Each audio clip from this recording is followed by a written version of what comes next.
今天就看这本吗？魏无羡弱弱地问。一本的话，他感觉自己还顶得住。这是三部曲的第一部。蓝忘机从身后拿出实践理性批判和判断力批判，一起看。魏无羡抱着书直接仰头倒在沙发上，脑子里全是一团浆糊。第3天，蓝忘机提出一起合奏。魏无羡的简历上写着自己会小提琴，蓝忘机就记住了。这个好，终于能做魏无羡稍微擅长点的事情了。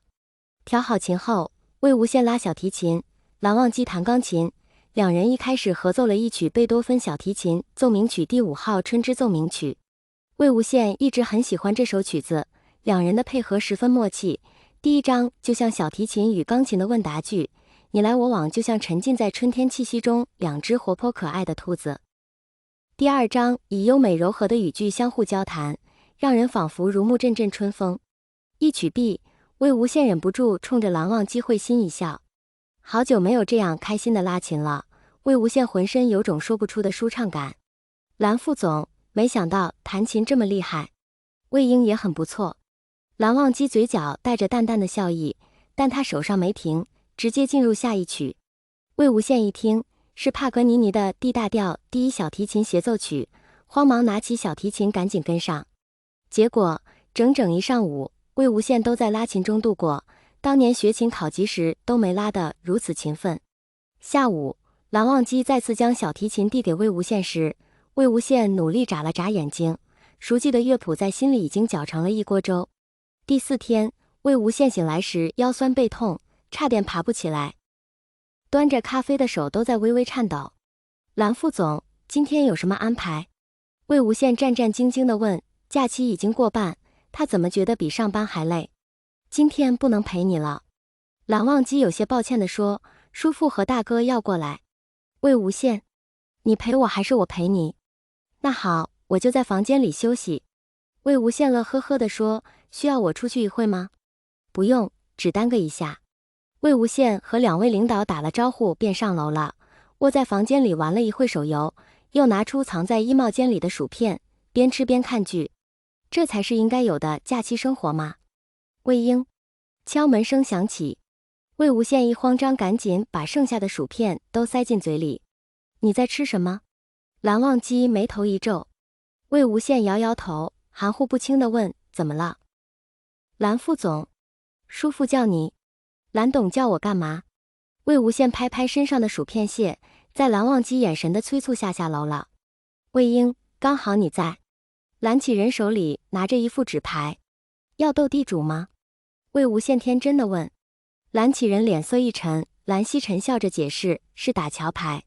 魏无羡下楼地脚步一顿，跟公司3位大佬一起打桥牌，这是什么魔鬼关卡？魏无羡把正要下楼的脚收了回去，缓缓往后退，背后忽然撞上了一个物体。魏无羡回头尴尬一笑，蓝副总，我不会打。蓝忘机按住魏无羡的肩膀，把人带着往下走。我们教你，一点都不好玩。魏无羡赌气般回了藏色一句。咖啡还没煮好，就听到下楼的声音，魏无羡赶紧把手机放下。蓝副总，这么早？蓝忘机站在原地思考了一下，问魏婴，在这里过年无聊吗？怎么会？魏无羡想挤出一个笑脸，但失败了。下雪了，魏婴。蓝忘机走到厨房窗前。是啊，魏无羡歪着头看着蓝忘机的侧脸。要去滑雪泡温泉吗？蓝忘机转头问。啊，为什么突然？魏无羡忽然有种不好的预感。蓝副总，真的不是去山上看书、下棋、拉琴？蓝忘机低头看了一眼手表，说，魏秘书，不快点去准备的话就不等你了。啊呀，要去。魏无羡丢下咖啡就往楼上跑。蓝副总一定要等我。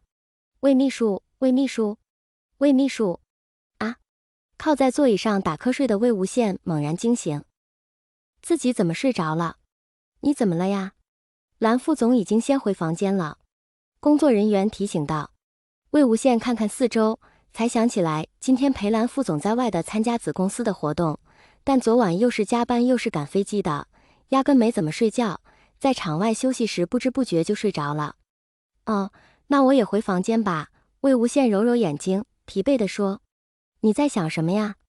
明天的会议资料还得送到蓝副总房间。工作人员早前就对接过，蓝副总的房间，除了魏秘书，其他人都不能进去。为了方便工作，他和蓝副总房间是在一层楼。魏无羡接过资料说：“好吧，我去送。”魏无羡坐电梯上楼，敲了敲蓝副总房间的门，却无人应答。蓝副总，我来送文件。魏无羡敲着门又说了一声，还是没人应答。或许是去了别的地方。魏无羡有房卡，本来就是送个资料，蓝副总在没在也无所谓，放好资料再跟他打个电话或者发信息说一声就行了。魏无羡太疲惫了，他只想早点回房休息。